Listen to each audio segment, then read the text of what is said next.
السلام عليكم، كيف حالكم؟ طبعا موضوع اليوم نتكلم كيف تطلع الموية الزايدة من الجسم.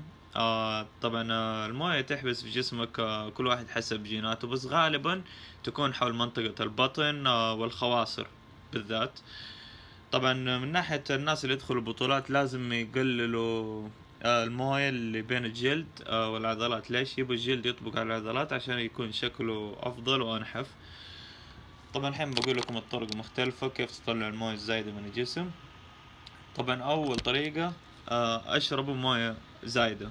انت تحسب انه لما حتشرب موية زايدة انه جسمك حيحبس، لا، بعد يوم حتلاحظ انه جسمك بيطلع الموية كلها الزايدة، ما بيمسك، فبيطلعها طول الوقت. طبعا احتياجك للموية حول 4.5 لتر. هذه إذا تبي تطلع الموية الزايدة، وهي High Intensity Interval Training اللي هي HIIT. طبعا بما معناه انه تمرينك يكون قوي، فترة الراحة اكثر. تستخدم طبعا فيها فري ويت، كذا جسمك حيعرق بزيادة، اما لما تستخدم الالات جسمك ما حيعرق بزيادة. طبعا اهم نقطة اللي هي الملح. الملح طبعا ما حيكون عدوك، لا، لازم تحتاج الملح عشان يساعدك في عمليات الحرق في جسمك. بس لازم تعرف قديش تاكل ملح. احتياجك للملح لازم يكون على حسب طبعا جسمك ووزنك وعمرك، حول 2000 ل 2500 ملي جرام في اليوم. كيف تعرف انت قديش بتاكل؟ لازم انت تقيس، لازم تقرا كم مكتوب على العلبة فيها ملح، لازم تحسب، تزودها وتحسب بشكل يومي.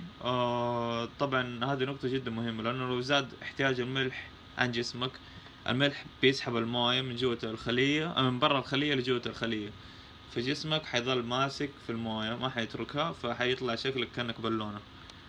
طبعا الفايبر جدا جدا مهم. طبعا كثير من الناس ما تاكل فايبر كافي في اليوم.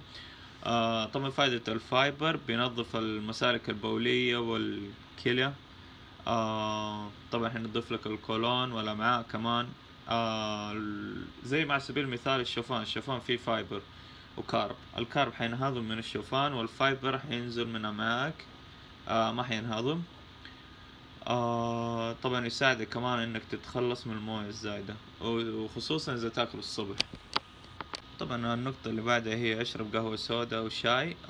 طبعا الشاي والقهوة السوداء فيها خلاصة الشاي الاخضر في الشاي، والكافيين طبعا في القهوة، جدا جدا مفيدة، تخليك تطلع الموية الزايدة بشكل يعني كبير. طبعا بس في لازم نقطة تعرفوها، إذا كان استخدامك للصوديوم اليومي فوق 2500، هنا ما حينفعك أبدا الشاي والقهوة، جسمك حيضل حابس موية، فلازم تنتبهوا لحساب الصوديوم في جسمكم من الملح. طبعا ونقطة جدا مهمة اللي هي الكارديو أي تمرين يزيد في نبضات قلبك، كالهرولة، السباحة. الأفضل إنك طبعا تلبس مثلا جاكيت حراري أو حزام حراري يساعدك في التعرق زيادة.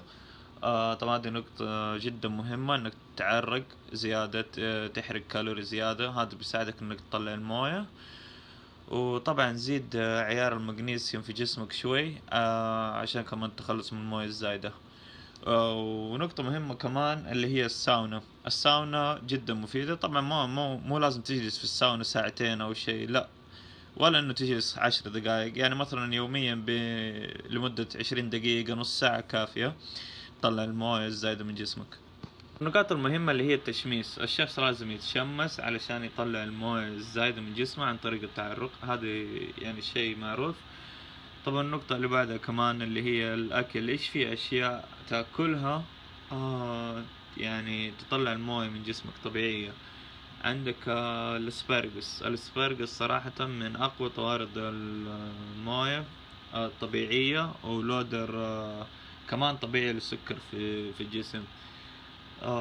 فين تلقوه؟ المشكلة ما أعرف فين تلقوه، بعض أنواع السوبر ماركتات عندهم، بعض الأماكن ما تقدر تلقى، يعني صعب تلقى. بس إذا عندكم هذه هي النقاط، وإذا عندكم أي أسئلة الله يحييكم.